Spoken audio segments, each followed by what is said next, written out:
അള്ളാഹു ബഹുമാനിച്ചതിനെ ആദരിക്കുക, ബഹുമാനിക്കുക. അത് അള്ളാഹുവിന്റെ അടുക്കൽ വലിയ ഖൈറാണ്.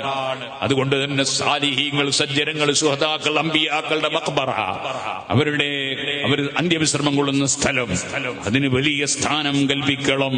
പള്ളിക്ക് വലിയ സ്ഥാനം കൽപ്പിക്കണം. കഅബ ശരീഫിന് വലിയ സ്ഥാനം കൽപ്പിക്കണം.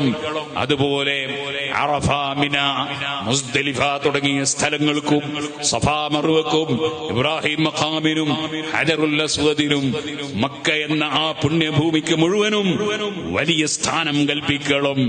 എന്നാൽ ലോകത്തെ ഏറ്റവും സ്ഥാനമുള്ള സ്ഥലം, അത് ലോകത്തെ ഏറ്റവും ബഹുമാനമുള്ള മുഹമ്മദ് റസൂലുള്ളാഹി സ്വല്ലല്ലാഹു അലൈഹി വസല്ലം തങ്ങളുടെ ശരീരം തൊട്ടുകിടക്കുന്ന മണ്ണാണ്. ആ സ്ഥലത്തിനേക്കാൾ ബഹുമാനമുള്ള ഒരു സ്ഥലവും ലോകത്ത് വേറെയില്ല. അതിൽ പണ്ഡിതന്മാർക്ക് തർക്കമില്ല. ഇബ്നുൽ ഹാജ് റളിയല്ലാഹു അൻഹു മദ്ഖലിൽ രേഖപ്പെടുത്തിയത് കാണാം. അവിടുന്ന് അന്ത്യവിശ്രമം കൊള്ളുന്ന മദീനത്തുൽ മുനവ്വറ, ആ മദീനത്തുൽ മുനവ്വറക്ക് മക്കയേക്കാൾ ബഹുമാനമുണ്ടെന്ന് വരെ പറഞ്ഞ ഉലമാക്കളുണ്ട്. അത് വലിയ ചർച്ചാ വിഷയമാണ് പണ്ഡിതന്മാർക്കിടയിൽ.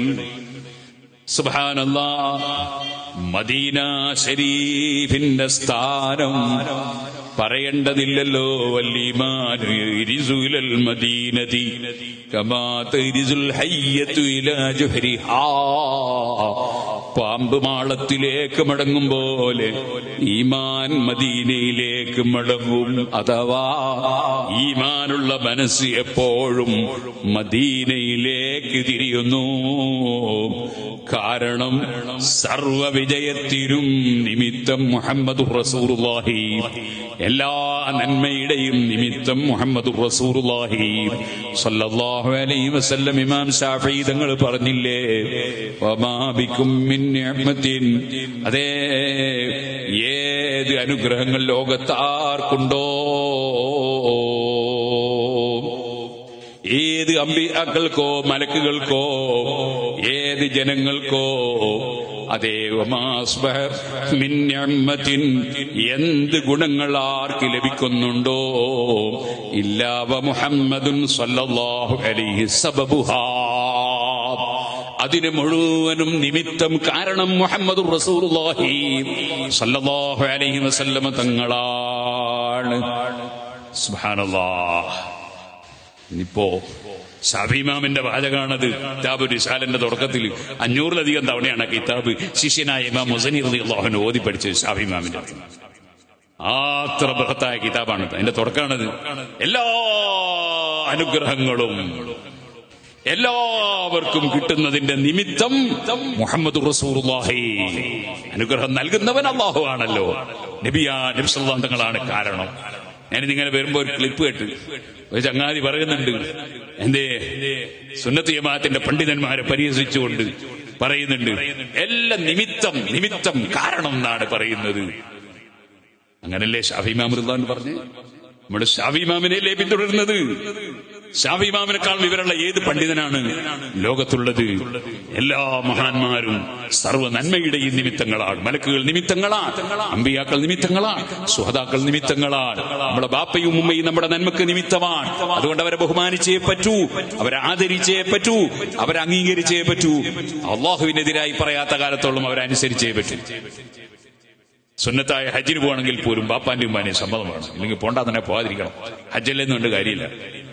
അപ്പൊ ബാപ്പ ഉമ്മ നമ്മുടെ ജീവിതത്തിന്റെ നന്മയുടെ നിമിത്തമാണ്. നിമിത്തമായാൽ തന്നെ വലിയ സ്ഥാനമുണ്ട്.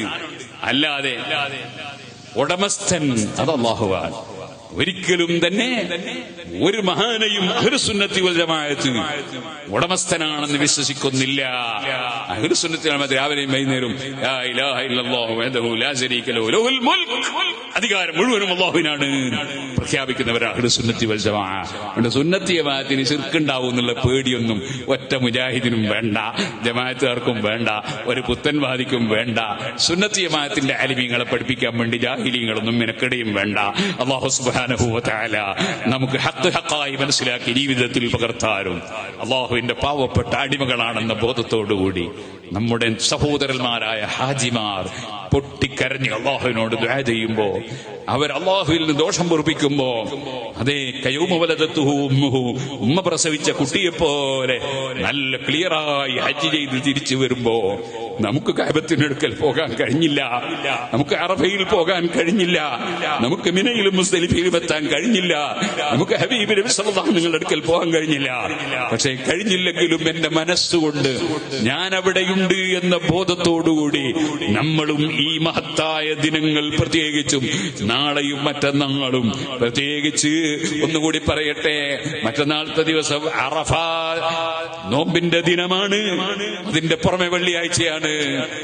സുബ്ഹാനല്ലാഹ്, നാളെ അറഫയിൽ മുഅ്മിനീങ്ങൾ ഒരുമിച്ച് കൂടുന്ന ദിവസമാണ്. നമ്മളെ സംബന്ധിച്ചിടത്തോളം ദുൽഹജ്ജ് 10ൽപ്പെട്ട വളരെ പ്രധാനപ്പെട്ടാമത്തെ ദിവസമാണ്, വ്യാഴാഴ്ചയുമാണ്. അതിന്റെ പിറ്റേ ദിവസം യൗമുൻ നഹർ, അതാണ് വസ്സഫഇ എന്ന് പറഞ്ഞതിന്റെ ഒരു തഫ്സീർ തന്നെ പെരുന്നാൾ ദിവസത്തെ തന്നെയാണ് സത്യമെന്നാണ് അവിടെ ഇമാമിങ്ങൾ പറഞ്ഞു. വലിയ ബഹുമാനമുള്ള ദിവസമാണ്. അന്ന് നമ്മൾ തമ്മാടിത്തം ചെയ്യാൻ പാടില്ല, അന്ന് ഹറാമിന് പോകാൻ പാടില്ല, അന്ന് നമ്മൾ തെറ്റായ പ്രവർത്തനങ്ങളിലേക്ക് പോകാൻ പാടില്ല. അല്ലാഹുവിൽ നിന്ന് ദോഷം പൊറുപ്പിക്കാൻ ആവശ്യമായ പ്രവർത്തനങ്ങളിൽ മുഴുകി കുടുംബബന്ധം ചേർക്കുകയും അയൽവാസികൾക്ക് നന്മ ചെയ്യുകയും അങ്ങനെ അള്ളാഹ് അനുവദിച്ച നല്ല കാര്യങ്ങളിലൊക്കെ ഇടപെടുകയും അള്ളാഹുവിലേക്ക് ഖൽബ് തിരിക്കുകയും ഈ സമയങ്ങളിൽ ഒരൊറ്റ നേരത്തെ ജമാഅത്ത് നഷ്ടപ്പെടുത്താതെ കഴിവിന്റെ പരമാവധി പള്ളിയിൽ പോയി ഇത്തിക്കാഫിരുന്ന് ദിക്റും ദുആയും ഖുർആനോത്തും ഒക്കെ നടത്തി ഈ ഒരു 2-3 ദിവസം കൊണ്ട് നമുക്കും തെറ്റുകളിൽ നിന്ന് മോചനം നേടാൻ കഴിയണം, നമുക്കും കഴുകി വൃത്തിയാകാൻ കഴിയണം. ഈ ദുൽഹജ്ജ് മാസം നമുക്ക് രക്ഷപ്പെടാനുള്ള മാസമാകണം. അതിന് നമ്മുടെ ഖൽബിൽ ഈ ഒരു ചിന്ത ഉണ്ടാകണമെന്ന് എന്റെ അമ്മാനത്തായ നഫ്സിനോടും നിങ്ങളോടും വസിയ്യത്ത് ചെയ്ത് ഞാൻ എന്റെ വാക്കുകൾ നിർത്തട്ടെ.